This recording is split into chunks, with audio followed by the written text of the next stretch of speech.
J'ai parlé de nombreuses légendes sur cette chaîne, des créatures mythologiques aux récits surnaturels venus des quatre coins du monde. Mais j'ai assez peu parlé du folklore québécois, et donc aujourd'hui, à l'occasion de la Saint-Jean-Baptiste, nous allons voir ensemble une légende emblématique du folklore québécois, celle de la Corriveau. L'histoire de la Corriveau, contrairement à la grande majorité des légendes que nous avons l'habitude de voir, est une histoire qui en son centre une femme ayant réellement vécu et dont l'existence est parfaitement documentée. Tout commence en 1763 lorsque Marie-Joseph de Corriveau fut reconnue coupable du meurtre de son mari. Pour vous mettre un peu en contexte, quelques années plus tôt, la Nouvelle-France était tombée aux mains des Britanniques, ce qui avait été un tournant majeur dans l'histoire du Canada. Les habitants s'adaptent donc à un nouveau régime, de nouvelles lois et de nouvelles autorités qui cherchent à imposer leur contrôle sur le territoire.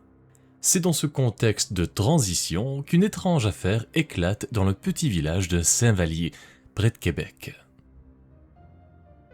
Marie-Joseph de Corriveau, une paysanne issue d'une famille d'agriculteurs, est accusée du meurtre de son second mari, Louis Dodier, avec qui elle entretenait une relation assez difficile.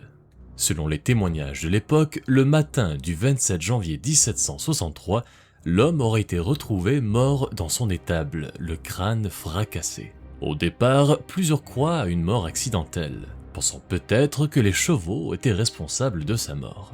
Mais rapidement, des soupçons apparaissent.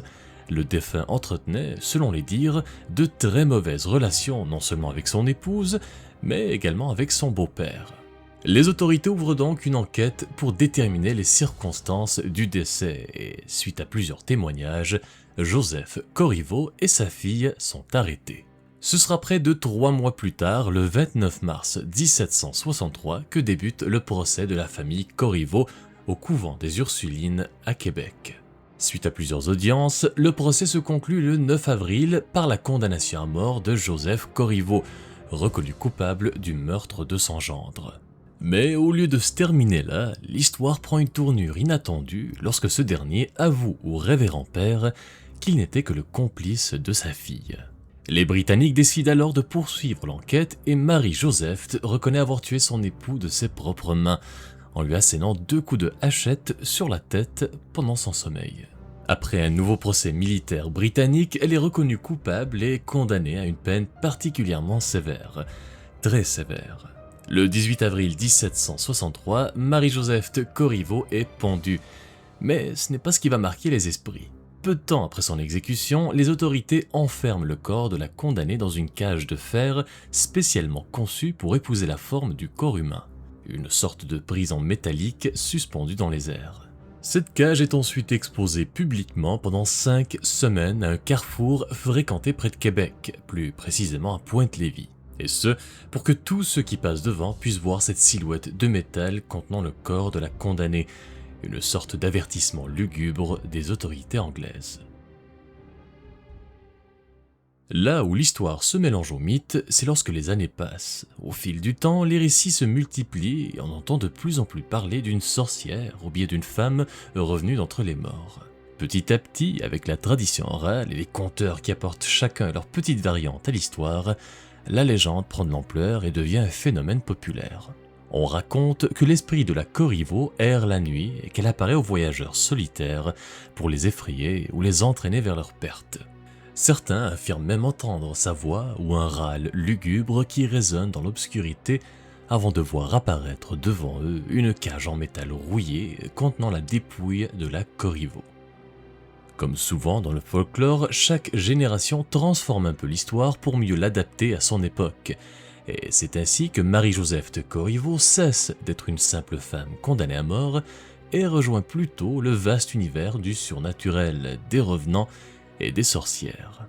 Plus tard, en 1851, la cage de fer avait été découverte dans le cimetière de la paroisse Saint-Joseph de la Pointe-Lévis, ce qui remet de l'huile sur le feu et relance la fameuse légende. Ainsi, au XIXe siècle, plusieurs écrivains s'intéressent à son histoire, et parmi eux, Philippe Aubert de Gaspé en parle dans son roman Les Anciens Canadiens.